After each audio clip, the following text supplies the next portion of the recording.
Sir ये Bollinger band के बारे में बहुत सुना है, सर ये होता क्या है?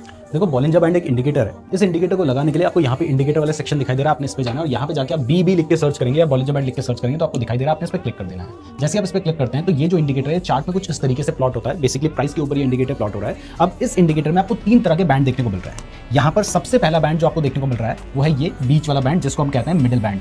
ये बेसिकली 20 पीरियड का सिंपल मूविंग एवरेज होता है।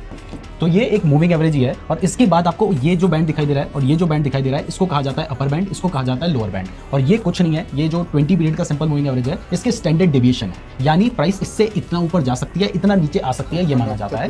तो अब इस इंडिकेटर के अकॉर्डिंग जब भी प्राइस आपके ऊपर वाला जो ये हमारा अपर बैंड है इसके पास जाती है तो यहाँ पे जाने के बाद प्राइस गिर सकती है, माना ये जाता है। और जब प्राइस हमारा ये जो लोअर बैंड है इसके पास आती है तो यहाँ से आने के बाद प्राइस के बढ़ने के चांसेस होते हैं, ये माना जाता है। लेकिन आप देखोगे प्रैक्टिकली तो आपको दिखाई देगा कि प्राइस जैसे ही इस लेवल के पास आई एकदम से नीचे नहीं गिरी है। बार बार प्राइस जाने के बाद नीचे आई है लेकिन एकदम से नहीं आई है। तो इसको आप अपनी स्ट्रेटजी में हेल्प के लिए यूज कर सकते हैं। और इसके अलावा एक और स्ट्रेटजी यहाँ पर होती है। आपको कई बार दिखाई देगा कि देखो यहाँ पर जो बैंड है वो काफी चौड़ा हो रखा है, लेकिन कई बार जब ये बैंड बहुत ज्यादा सिकुड़ जाता है तो इसको स्क्वीज कहा जाता है। आप देखोगे यहाँ पर जो बैंड है वो बहुत छोटा हो गया है। तो जब बैंड बहुत छोटा हो जाता है तो इसके बाद आप मान सकते हैं कि अभी मार्केट में जो वॉलेटिलिटी है वो कम है, लेकिन उसके बाद जैसे ही बैंड चौड़ा होने लग जाए, जैसे यहाँ पर आपने देखा बहुत छोटा था लेकिन यहाँ पे बैंड चौड़ा होने लग गया, तो इसके बाद एक बड़ा मूव आने के चांसेस होते हैं। तो अगर मान लीजिए ऊपर की तरफ आपको दिखाई दे रहा है तो आप मान के चल सकते हैं कि यहां से प्राइस तेजी से बढ़ सकती है और कुछ केसेस में बढ़ती भी है। लेकिन इसको आपने अकेले यूज नहीं करना है, किसी स्ट्रेटजी के साथ यूज करेंगे तो काफी हेल्प ये इंडिकेटर आपकी कर सकता है। बाकी अगर बॉलिंजर बैंड के बारे में डिटेल में जानना चाहते हो तो नीरज जोशी बॉलिंजर बैंड लिख के यूट्यूब में सर्च करके ये वाली वीडियो देख लेना।